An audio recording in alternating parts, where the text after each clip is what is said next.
ಒಳ್ಳೆ ಟೇಸ್ಟ್ ಐತಲ್ಲ ಮಾಮ್. ಓ ಮಾಮ್, ಇವನ್ ಯಾರಪ್ಪ? ಏನಾಯ್ತು ನಿನ್ ಕಾಲ್ಗೆ? ಲಾರಿ ಎತ್ತಿಸ್ಕೊಂಡು ಹೋಗ್ಬಿಡ್ತಾನ, ಒಂಚೂರು ತಿನ್ಲ. ತಿನ್ನು ಆರಾಮಾಗಿ ತಿನ್ನು. ಅಯ್ಯೋ ಪಾಪ ಅಪ್ಪ, ನೀನ್ ನೋಡಿದ್ರೆ ತುಂಬಾ ಬೇಜಾರಾಗುತ್ತೆ ನನ್ಗೆ. ಅದ್ ಸರಿ, ಯಾವ ಲಾರಿ ಹತ್ತಿಸ್ಕೊಂಡು ಹೋಯ್ತು? ಅದ ಮಕ್ಳ ಆಟ ಸಂಬಂಧ ಲಾರಿ. ಎಂತ ದೊಡ್ಡ ತಿಕ್ಕಲು ಕುಡುಕ್ ನನ್ ಮಕ್ಳು. ನೀನ್ ಎಷ್ಟು ಜನ ಕೊಟ್ಟಿದ್ ನನ್ನ ಮಗನಲ್ಲ ಅಮ್ಮ. ಸೊ ನಮಸ್ಕಾರ ಗೈಸ್, ನಿಮ್ಗೆ ಇವಾಗ ಹಿಂದಿ ಇಂಜಿನ್ ಮದು ಮತ್ತೆ ಇವಾಗ ಇಂಜಿನ್ ಮದು ಒಂದ್ ರಹಸ್ಯ ಹೇಳ್ತೀನಿ ನೋಡಿ. ನೋಡಿ ಇಲ್ಲಿ ಮುಂದೆ ಒಂದ್ ನಾಯಿ ಕಾಣಿಸ್ತಾ ಇದೆಯಲ್ಲ, ಈ ಹಿಂದಿ ಇಂಜಿನ್ ದಲ್ಲಿ ಪಕ್ಕಾ ವಾಚ್ಮ್ಯಾನ್ ಆಗಿತ್ತು. ಯಾಕಂದ್ರೆ ನೋಡ್ರಿ ಇವಾಗ ಇದಕ್ಕೆ ಫುಲ್ ನಿದ್ದೆ ಬರ್ತೈತೆ, ಆದ್ರೂ ನಿದ್ದೆ ಮಾಡ್ತಾ ಇಲ್ಲ. ನಿಮ್ಗೆ ಇವಾಗ ನಿಮ್ ಕಣ್ ಮುಂದೆನೆ ಒಂದ್ ಲೈವ್ ಎಕ್ಸಾಂಪಲ್ ತೋರಿಸ್ತೀನಿ ನೋಡಿ. ನೋಡಿ ನೋಡಿ, ಇದಕ್ ನಿದ್ದೆ ಬಂತು ನೋಡಿ, ಮತ್ತೆ ಹೇಳ್ತು ನಿದ್ದೆ ಬಂದು ನಿದ್ದೆ ಮಾಡ್ತಾ ಇಲ್ಲ.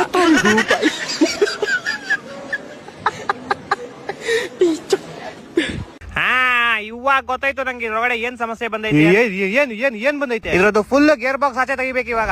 ಏನು ಫುಲ್ ಗೇರ್ ಬಾಕ್ಸ್ ನೇ ಆಚೆ ತೆಗಿಬೇಕಾ? ಫುಲ್ ಗೇರ್ ಬಾಕ್ಸ್ ತೆಗಿಬೇಕು, ಇಲ್ಲಾಂದ್ರೆ ಸ್ಟಾರ್ಟ್ ಆಗಲ್ಲ ಇದು. ಇವಾಗ ಗೇರ್ ಬಾಕ್ಸ್ ಕಾಸ್ಟ್ಲಿ, ಬೇರೆ ಏನಾದ್ರು ತಗ್ಬಿಟ್ಟು ರೆಡಿ ಮಾಡಿ. ನಿಂಗೆ ತಲೆನೋವು ಇದ್ರೆ ಬೇದಿ ಮಾತ್ರ ಯಾಕಂತ. ಆಯ್ತಾಯ್ತು, ಸರಿ ತಾಳ್ರಿ, ಹೋಗಿ ಬಿಚ್ಕೊಂಬತ್ತೀನಿ ಗೇರ್ ಬಾಕ್ಸ್ ನ. ಅಲ್ಲ ಕಣ, ಇಲ್ಬಾರು, ಇಲ್ಲೇ ಐತೆ ಗೇರ್ ಬಾಕ್ಸ್. ಅಲ್ಲೆಲ್ಲ ಐತೆ? ಇಲ್ಲಿ ಟೈರ್ ಒಳಗಡೆ ಇರುತ್ತೆ ಗೇರ್ ಬಾಕ್ಸ್.